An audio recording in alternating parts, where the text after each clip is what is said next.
They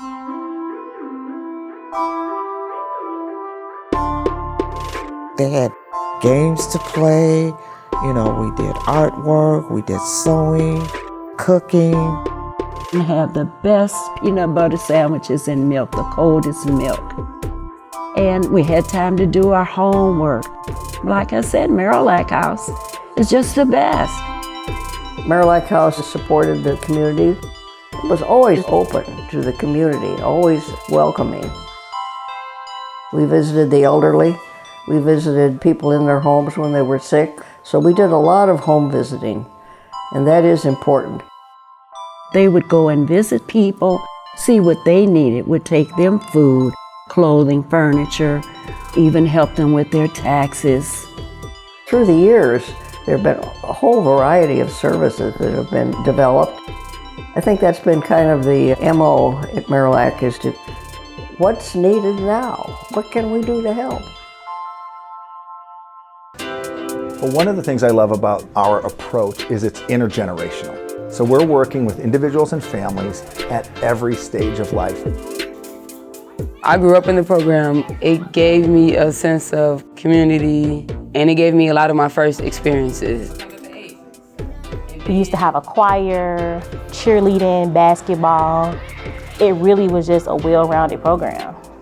They taught us where you come from doesn't define where you're going. We have our community food source, and that's our harvest hub. In our harvest hub, we have 2 amazing food pantries. It's a blessing. They greet you. They're always full of respect. They can come shop and have that dignity about themselves and not feeling like it's a handout to them. They shop as if they actually in the grocery store themselves. I went to take charge, which was really awesome, because this was getting me out the house, giving me something to do, and was building up my morale. And then from the take charge, I went to the computer class, and it was just like, oh, look what God have did for me, It's critical that we engage the community and listen to them. It's not about us telling them what they need to do and why they need to do it. It's for us to be active listeners and be thought partners in the work that we're doing to help them achieve their goals. We've been embedded in the East Garfield Park community for over 100 years.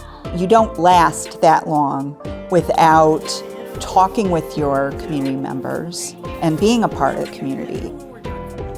We need to be creative in our approach. What are the needs today? They're different than the needs 10, 20, 30 years ago. And so our programs and services need to continue to evolve and adapt to meet the needs of the community. There is no such thing as laying dormant. We are going to have to move with the times, and I think we have the staff, the community, the services, the donors, the boards, that's going to help us to get and continue to grow where we need to get.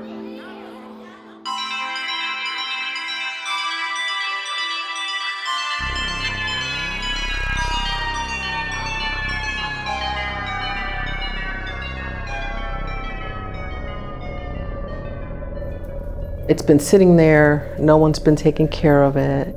So it's just abandoned building that people have taken advantage of.